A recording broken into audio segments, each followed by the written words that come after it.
Okay. Well, Nate, thank you so much for joining me today. Thanks for having me. I'm so glad we connected. I know that you started your podcast, the Sobriety Diaries podcast. What a great name for a podcast. Where'd you get the idea? So, this whole idea was sort of born during the pandemic, and I was sort of tending to what I do best, isolate and working from home, and sort of, noticing I was like retreating back into myself a little bit. And I started doing just more informal vlogging on YouTube about my own journey of recovery. And I just started having these almost visions and ideas about how to reach more people and how to take that idea and, to a larger audience and to help others seek a path to recovery. And as a fan of podcasting, it just sort of evolved into the idea for the podcast, and the name sort of it just came to me one day. We do our best to help others share their story, and um, there was interest in not only sharing ideas or stories on a podcast, but being able to share ideas sort of anonymously in written Mm, form as well. So the mm. the the diary aspect just kind of came to me one day. And um, since we started there is a book in the works and other things in the works Yay. that will accompany the podcast. So I think this platform just lends itself so perfectly to outreach and helping Yeah. others. So I just love it.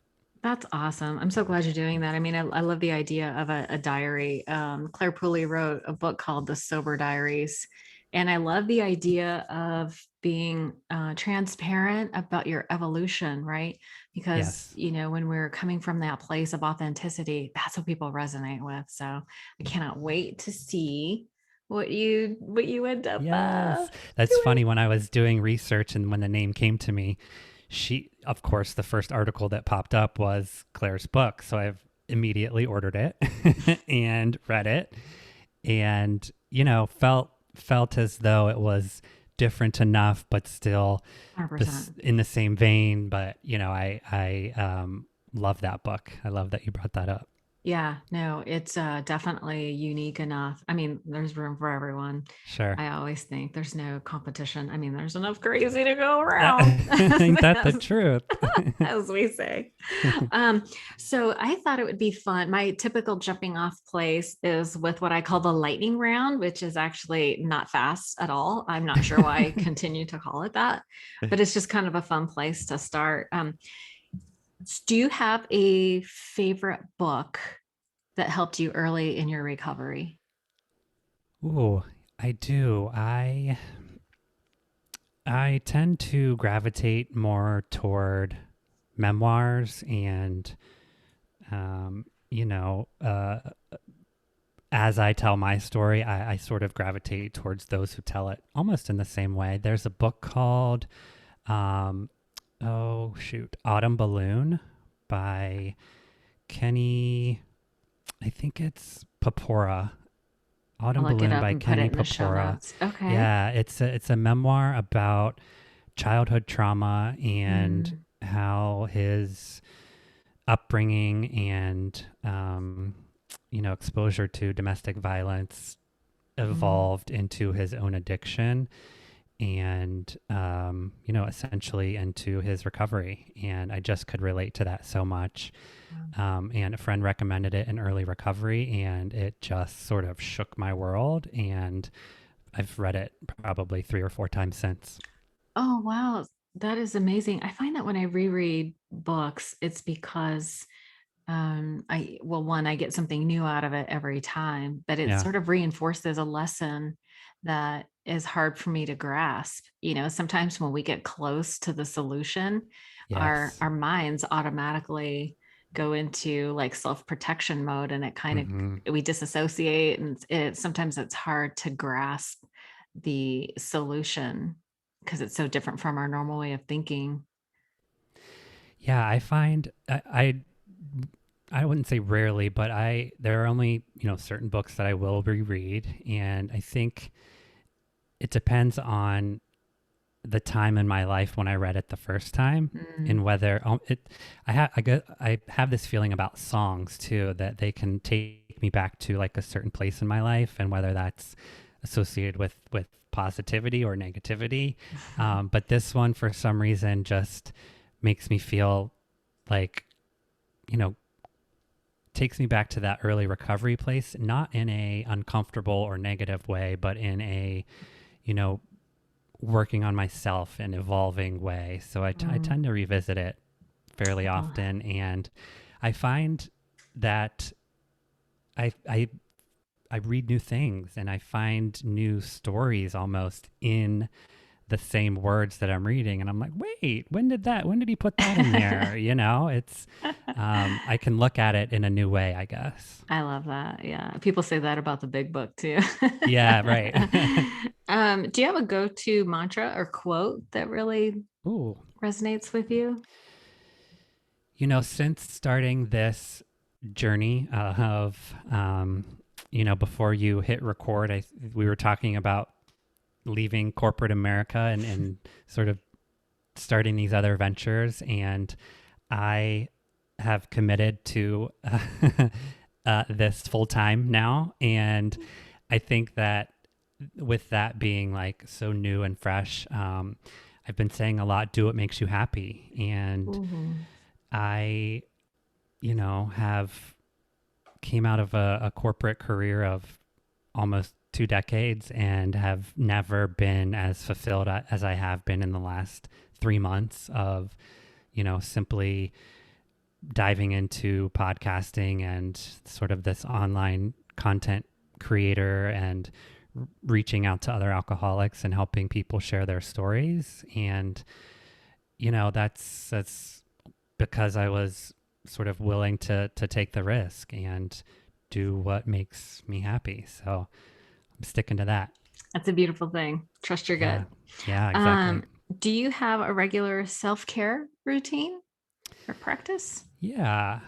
I think first and foremost, I work a 12-step program. So, staying connected to others in recovery and reading recovery literature every day and staying connected to my higher power is the number one thing. Um, but also, meditation is huge for me. I recorded an episode this weekend with a young woman who introduced me to walking meditation, and my mind is blown and my world has changed.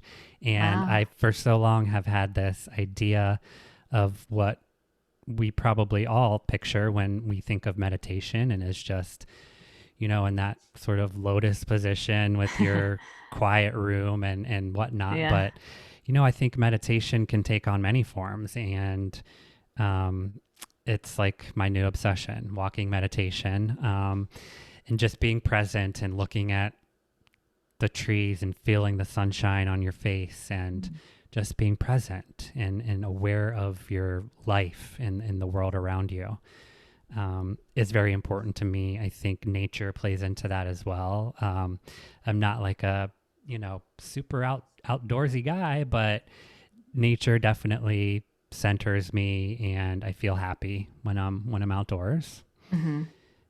I think on the surface, maybe vein level skincare and things like that are important to me. I think, you know, being confident is important, and I feel my most confident when I look and feel good. So I Yeah. like to do things that make me look and feel good as well.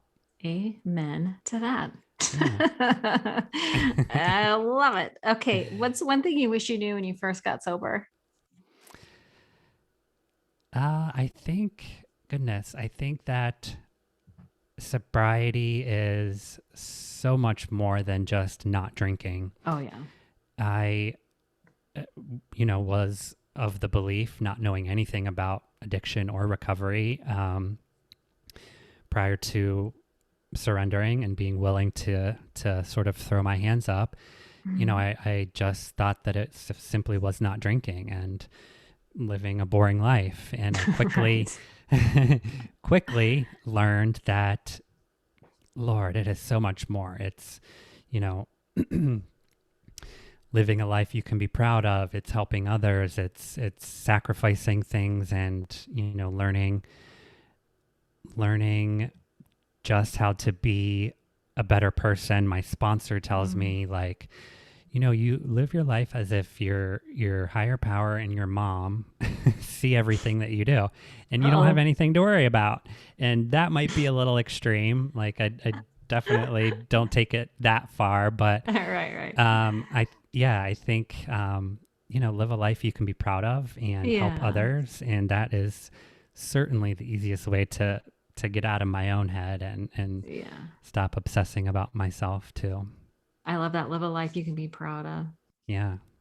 And it's still, we still leave room for being human and Yeah. evolving and making mistakes. And, compassion, self-compassion is a huge component of that. But Yeah. I like the sort of North Star approach of just try to be a better human.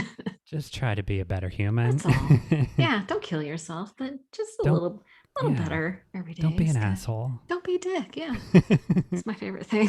Don't be a dick. What do you do for fun these days? Well, I recently bought a little camper, sort of pull behind trailer. Fun. Yes, yes. It's like one of the little just teardrop. It's, it's got a little kitchen and a little Oh my bed. god. And I have a chihuahua named Dash. And we Oh, just have been like hitting the road. camper with And Dash. yes, exactly. And my family, my sister, my brother-in-law, and my dad, they were a family of sort of campers, and we all have been hitting the road together. And hey, let's meet up at X, Y, Fun. and Z state park or whatnot. And we've been having these really amazing long weekends throughout the summer. In fact, we're going on one this weekend, um, and it's just it to go back. It sort of hits all the check marks. It's, I can spend time in nature. I have time to myself to meditate. I can, have time with the family where they didn't Mm. want me around, 6, 7 years ago. So would I think that last year at this time that would be my fun? No, but it has turned out to be, um, certainly, to your point, as we grow and evolve, it's how can I better myself and try new things and experience new things. And I was feeling bad for Dash. We live in an apartment. He deserves a backyard, damn it, and he doesn't have one. So I wanted to spend more time outdoors with him. Yeah, So that was part of it too. But it's been a blast so far. that's awesome. It's so funny. Almost every single guest I've had that I've asked that question, they all include nature. Oh, really? Yeah, Yeah. It's everybody does. mm-hmm. There's something fun about it. It really does. Yeah, It and grounds you. for sure. Yeah, there is something about, yeah, nature that grounds you, but our ideas about fun change dramatically. For sure. Like public nakedness is not really fun for me anymore.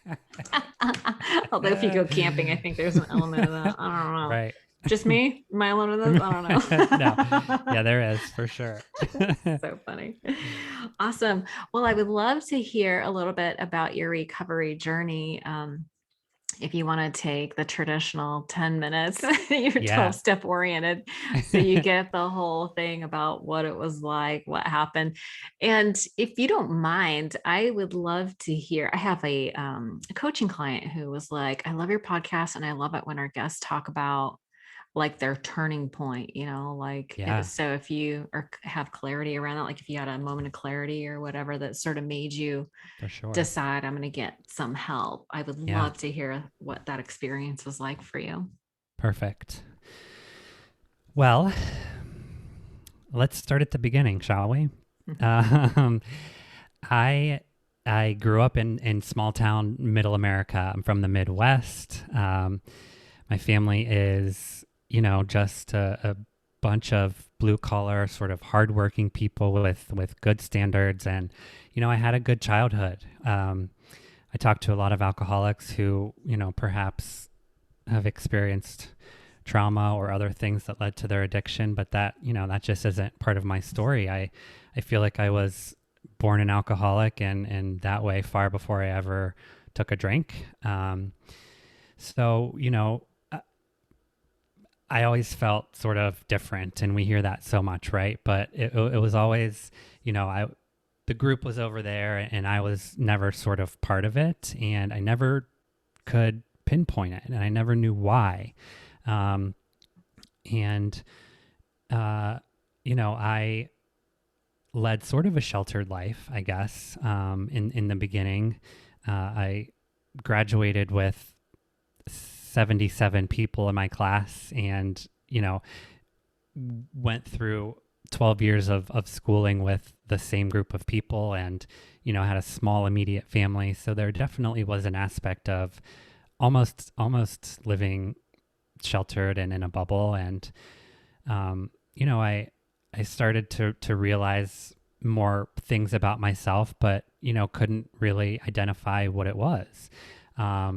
And as we grow and develop and start to have more feelings and learn about the world, I came to terms with the fact that I was gay. And that was, probably at 12 or 13 years old. And being from that small town in Ohio, it certainly wasn't something I was going to share with anyone at the time. And, I could just sort of chalk it up on the list of things that made me feel different and not a part of. And, having something so significant about your life being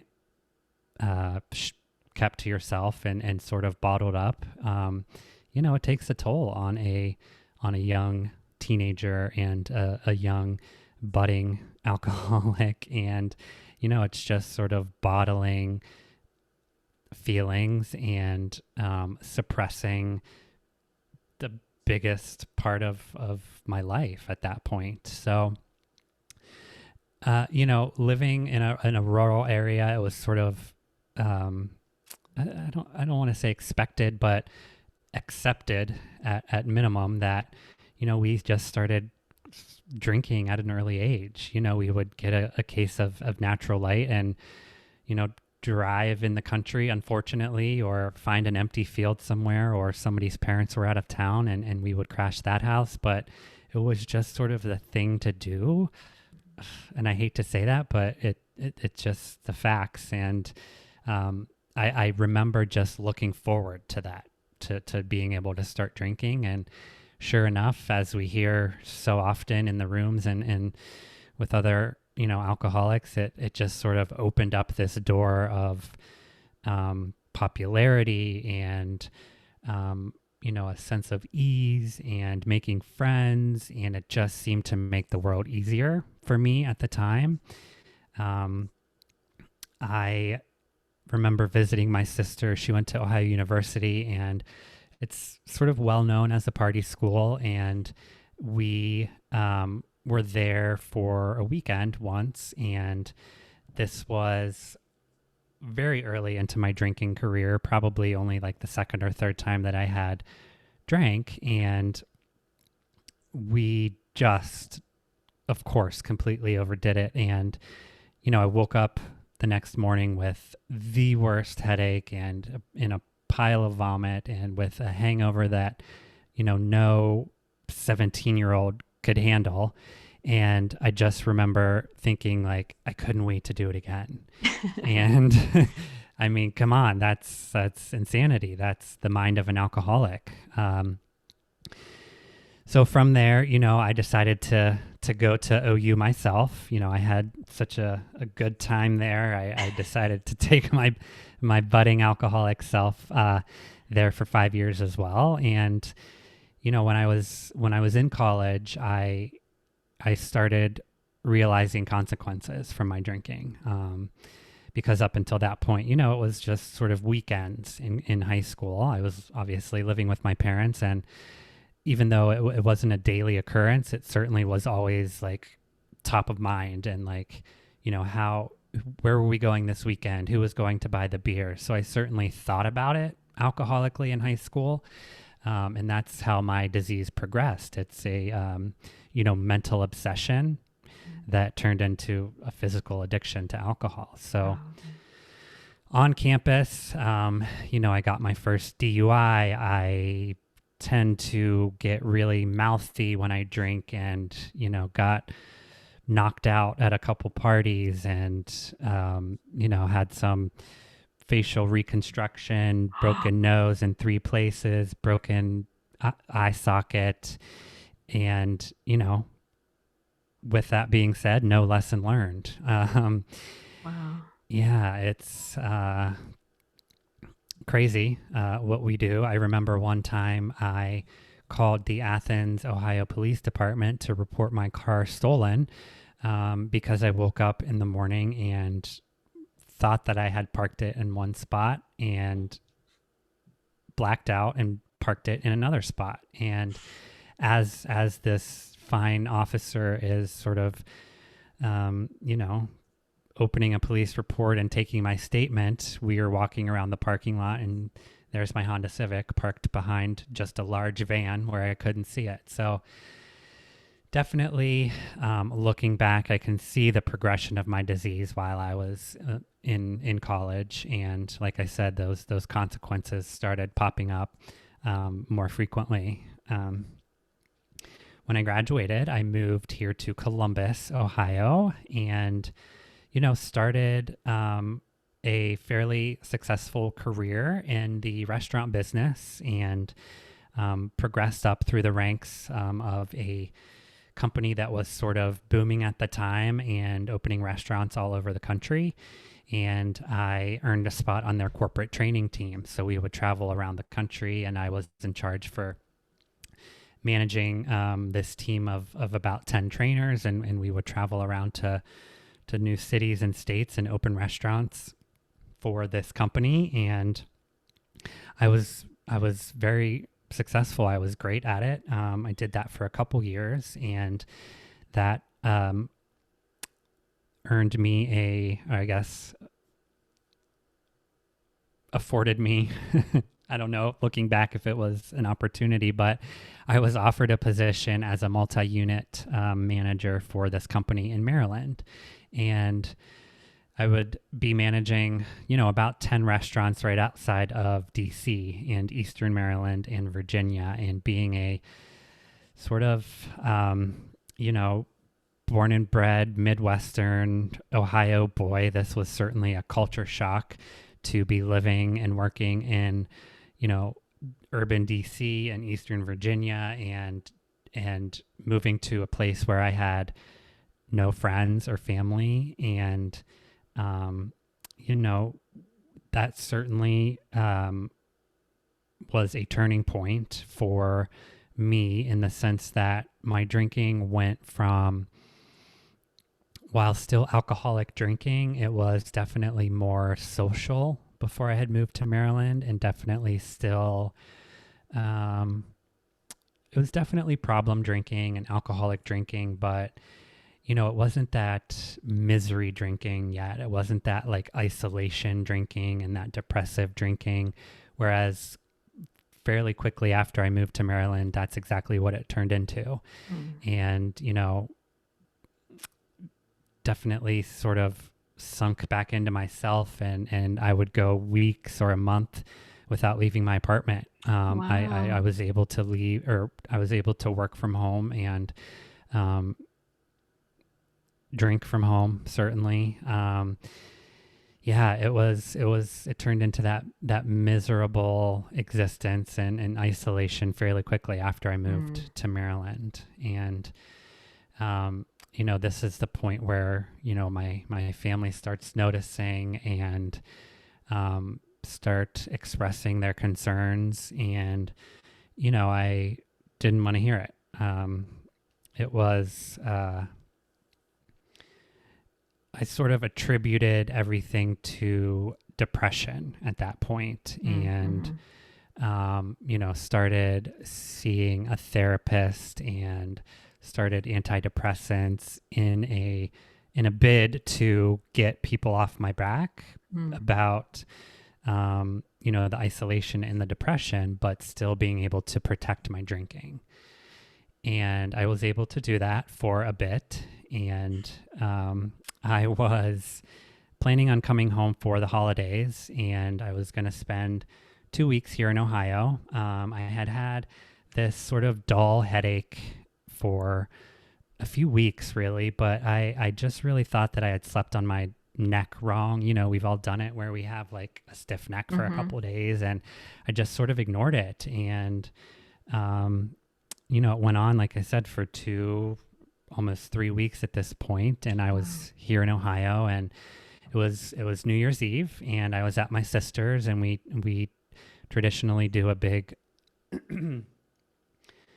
we traditionally do a big New Year's Day party at her house. So we were cleaning up and wrapping presents and sort of prepping food, and all of a sudden I feel like I get hit in the back of the head with a hammer, and I fall to the floor, and my body is numb, and the right side of my face has drooped, and I'm having trouble with my words and vision. Mm. And she is terrified, of course, so we get to the ER fairly quickly. And there is definitely a sense of urgency and a hustle and bustle with the medical team. And I don't think I understood really the severity of it at the time. And I had, I guess, long story long, I had a stroke at the age of 32 as a Wow. direct result of my drinking. And, I laid in the neuro ICU for 6 weeks and thought about what my first drink would be. And, people that don't,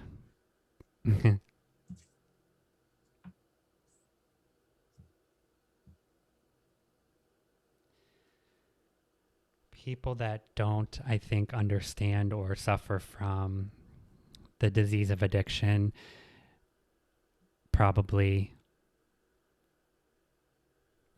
would never have thought about picking up another drink. And like I said, I laid there for 6 weeks, 24/7, thinking about what it would be. Since I missed New Year's Day, Arlena, it was champagne. I know you were wondering, but um, yeah, I just wasn't ready yet, and I Mm. had a couple more months in me. And yeah, so my sister, God love her, she's saved my life several times from that night of my stroke to, never giving up on me when, I probably cared less about my life than she did. And, you know, a few months after the stroke, there were times when she'd be coming over every day to check on me, or every other day to check on me. And there was a day in particular, an ordinary day, and nothing special about it, where she was at the apartment and we were just sort of hanging out. I was drinking, of course, and I went to the bathroom to brush my teeth. And if other alcoholics can relate, when you're in active addiction, it's like everything you can do not to gag when you're brushing your teeth.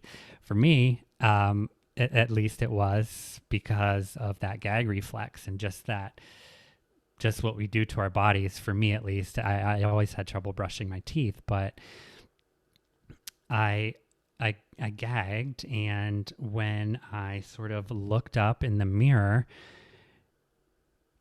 I had this moment of clarity that I hadn't had probably in 5 years. And I was intoxicated, but I felt sharp and clear and sober for a brief moment. And of course, I saw myself in the mirror throughout this time, but I never really spent any time, looking because I didn't want to know what I saw. But there was this moment of clarity where I looked up into the mirror and everything was crystal clear. I remember it like it was yesterday. I have chills right now thinking about it. And in this moment of clarity, I just sort of caught my own stare and said out loud to myself, "What are you doing? And how did we get to this point?" And it only lasted probably 10 seconds. And I put my toothbrush down. I walked out of the bathroom and I said to my sister, "Let's go." And we were in the car to a treatment center less than 30 minutes later. Wow. God bless her. Like I said, she had been doing her research and sort of finding places to go and reaching out to recovery contacts here in Central Ohio, and sort of had a plan in place and was just waiting for that moment where, I was willing to get help. And that was the moment, and she wasted no time. And yeah, I went to a 6-week inpatient treatment facility here in Central Ohio, and, was alongside folks who were IV drug users and coming straight out of corrections, and people that on the outside, on the surface, thought that I would never have anything in common with. And even going into it, and like I said earlier, not really understanding anything about recovery, didn't think that I had anything in common with. And that quickly changed, and was just so humbled by the experience at that treatment facility. And, it goes without saying that it changed my life, but it really changed my outlook on life and the way that I see and interact with other people. There's something so beautiful about not only, AA or a 12-step program, but recovery in general. I think that we are just so willing to share our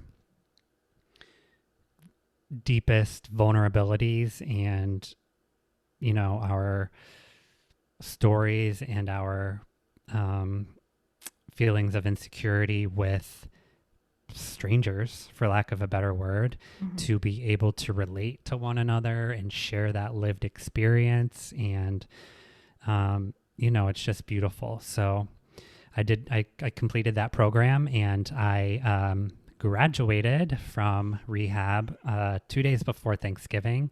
I came home, I unpacked my bag, I took a shower, and I went directly to an AA meeting. And,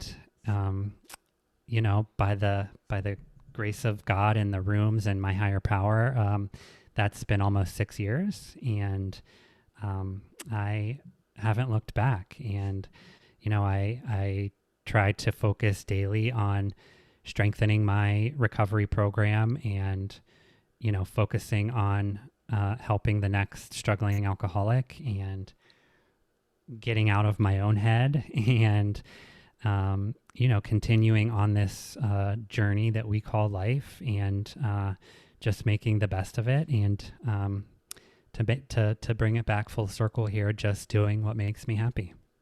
That is beautiful. Thank you so much for sharing that. Congratulations on 6 years. Thank you. Thank you. Yes. That's a big deal. What's your actual date? It is October? a couple months. Yeah, it's October 10th. October 10th. Yes. That's exciting. How do you celebrate your milestones? It's definitely evolved over the last few years.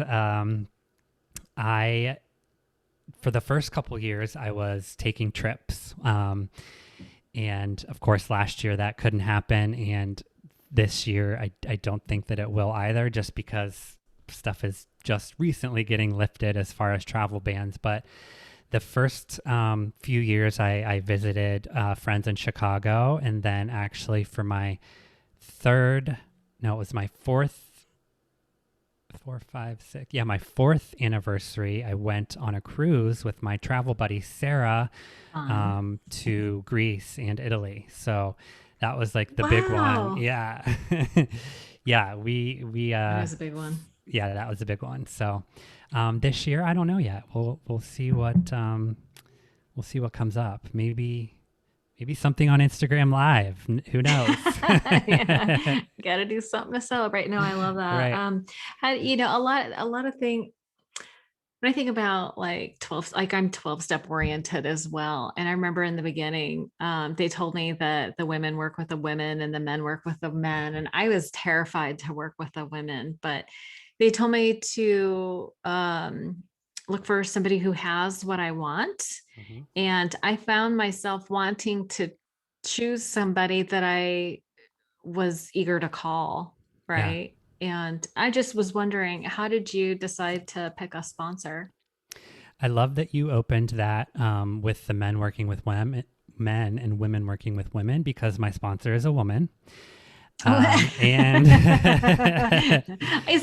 feel like the rules are different for the I'm gay community? I think so. Yeah, I Okay. think for sure. And, I've, never been one to follow every rule either. So when I heard that for the first time, it was, certainly like, how Well, can I that makes challenge sense. this? Right. Yeah. That makes sense. Yeah. Yeah. I think so. I went to my first AA meeting when I was still drinking. My friend had, we were drinking buddies and she sought a path to recovery 6 months before I did. So she had started going to meetings. Mm, She introduced me to the program in the most perfect way, just by sort of showcasing her own accomplishments in life since she had stopped attraction. drinking. Exactly right. Attraction rather than promotion. So she invited me to a meeting and I went. Intoxicated, unfortunately, just to be transparent. I don't recommend that There to is folks nothing who wrong with that. right. Take the body um and the mind will follow. yeah, exactly. You fake it till you make it. Right. So it was my first meeting and I just sat there and cried the entire time. Cried. Totally But appropriate. yeah, there was this woman who just seemed like so put together. And when we start going to our first meetings, like the chairperson you think is like the president of the I know. AA world or Yeah. whatever they are, but So confusing. yeah, that's the sort of portrait I had of this woman. And she came up to me after the meeting and was like, "Why are you crying?" And she said it almost, and I have a sassy side to myself as well. And the way Oh, that she said really? it, just yeah, if you couldn't tell in my reels, but Super she sassy. I love it. she said it in a way where I was just like, "Oh, bitch, I like her," and we exchanged phone numbers, and she became my sponsor and has been for 6 years, and Wow. yeah, we just have this amazing sort of back and forth, just like how how I just mentioned. But she is, she holds me accountable, and Mm, she is big book focused for sure. And hmm. if I call her with whatever life altering um, challenge that I've had today, it's did you turn to page X, Y, and Z and read? We have a solution for that. Mm. Did you seek out your solution yet today? And I'm like, well, no, actually I haven't. But she's very focused on the core of the program, and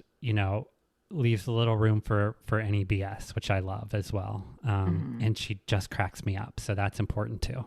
Oh yeah, having somebody with a sense of humor. Yes, we absolutely. we need. I mean, what are our options, right? We either, you know Yeah. what they say, tragedy plus time equals comedy, It's right? so true. And Yep. in meetings, you hear these tragic stories. I remember when I first showed up to meetings, people would be laughing at things, and I was like, "What is the matter with these You're people? like, where am I? What's wrong I with you people? know. Why are you laughing?" Yeah. And then now I get the joke, though. Right. Right. Now I get the joke that we use levity to sort of minimize our terminal uniqueness drama. Absolutely. Yeah. We think that of course, our own story is the most tragic, and nobody's ever done this or heard of such a story. And then you start hearing others talk, and it's like, with the details change, but I think Yeah.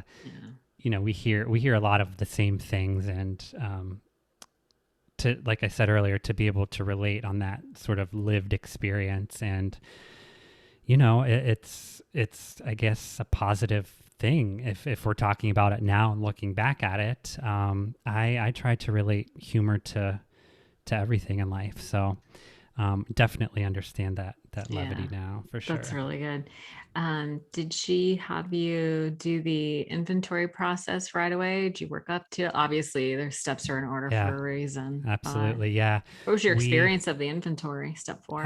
yeah, we wasted no time. So we got right to work. And yeah, I think step 4 for me, she gave me direction, as it comes from the big book, and Mm-hmm. making our columns and listing out your inventory. And that part, I think, was easier for me than 5 was, because Mm-hmm. I'm sort of I'm kind of a good student. I like to read. I like to, you know, journal and things like that. So making the inventory and writing the things down and sort of reflecting back was not easy by any means. I think my first draft of it was sort of definitely surface level Mm, and more that's fair. like, I took $20 from someone, not the depth of, I lied to, or I, um, more of the, I guess, the more important things, the money you can pay back, I think the destruction of relationships or destruction of someone else's feelings were Mm, more important to me, and where I kind of put on my blinders on that first draft. So I think she was expecting that. So I was like, okay, yeah, done with the inventory. And she was like, okay, so I want you to go back over it and use those as sort of timelines, as markers of your addiction, and sort of dive in a little deeper on each of those timelines. And um, you know think about the feelings, think about the emotions of others. And, I feel like I came up with a fairly comprehensive moral inventory. mhm. Um, but like I said, yeah, 5 was definitely harder, because, I had kept that to myself, and Yeah. swore that nobody else would ever find out about some of those things. And um, with that being said, I think it's so true how you hear of just the weight of the world being lifted off your shoulders. And to your point, the steps are in order for a reason. And Mhm. just a beautiful program. I know that 12-step work is not in everyone's path to recovery, Mhm. but I'm glad it's in mine. I know, me too. I lived in Yeah, an area where I had great meetings, yeah, right? And I think that's an issue for some people, that they don't have access to really good meetings. I think that's changed a little bit with yeah. online, since the pandemic. There's a Hmm. lot of online meetings now that are really good. But yeah, for me, the inventory process, I kept hearing about people doing steps 1, 2, and 3 and relapsing, and I was Yeah, terrified that I was going to relapse. So I was pretty adamant about doing it right away. And for me, it was like license to bitch. It was like, who are amen. you resentful at? Right? Yes, Who are you yes. pissed at and why? And getting into the specific causes of every single sort of interaction helped me to then go into this, like, what was affected in me, right? And then what was Yeah. my part?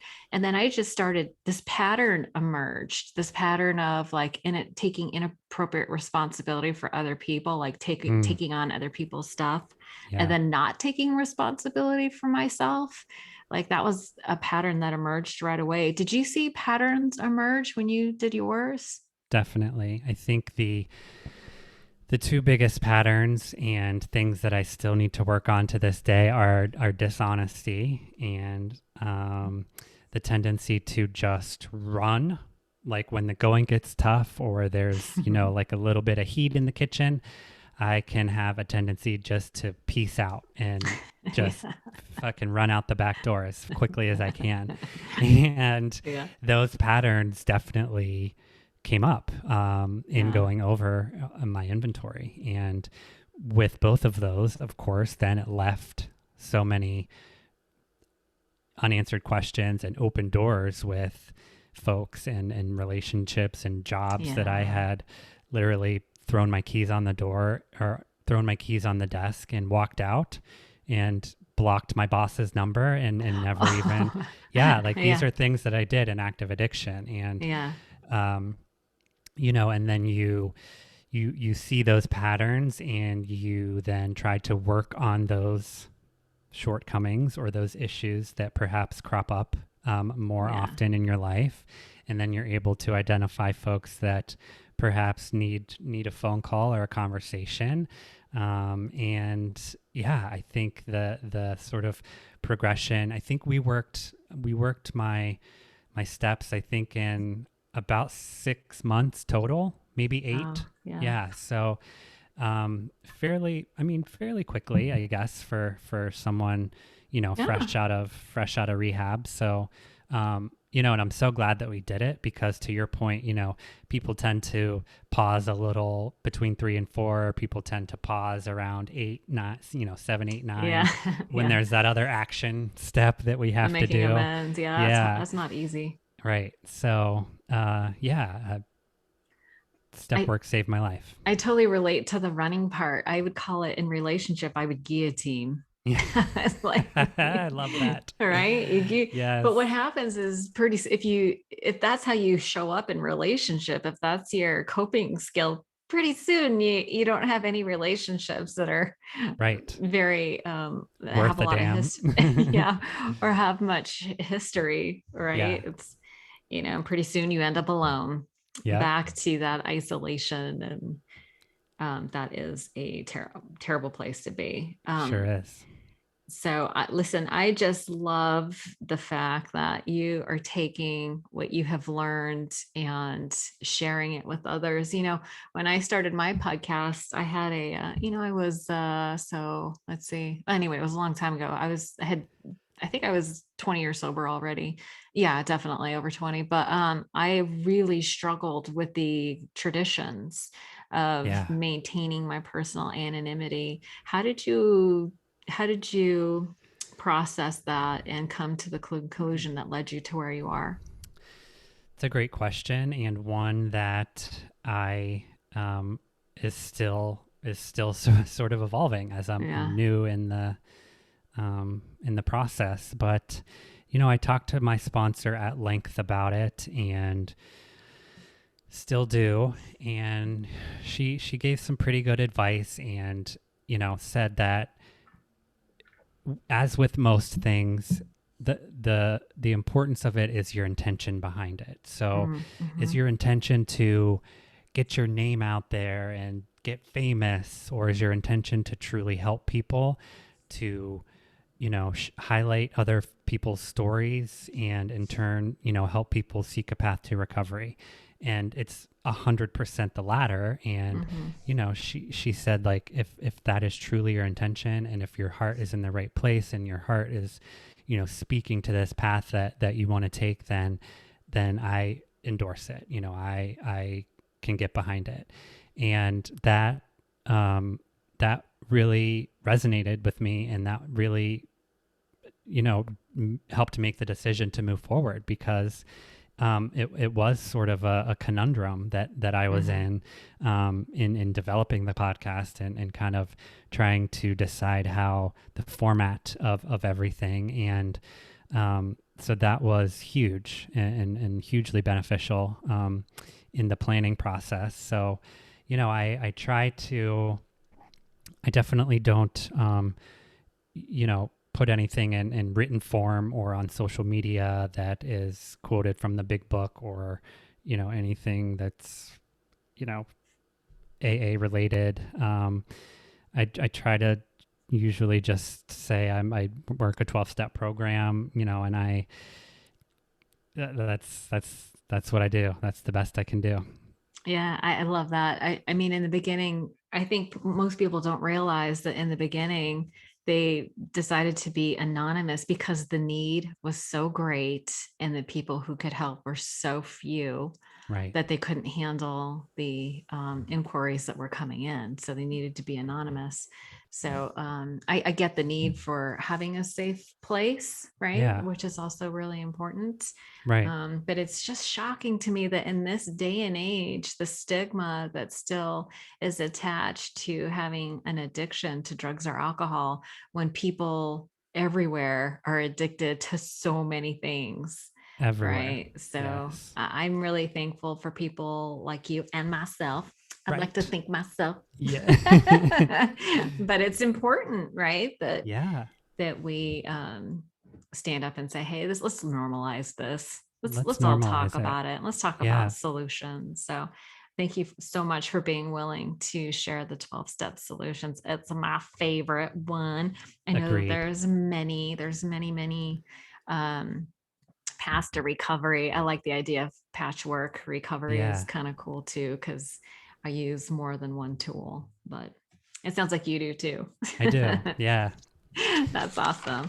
Well, listen, if people want to reach you, what's the best way for them to reach out? Obviously, they need to listen to the podcast, the Sobriety Diaries podcast, and Absolutely. Wherever you find get your podcasts.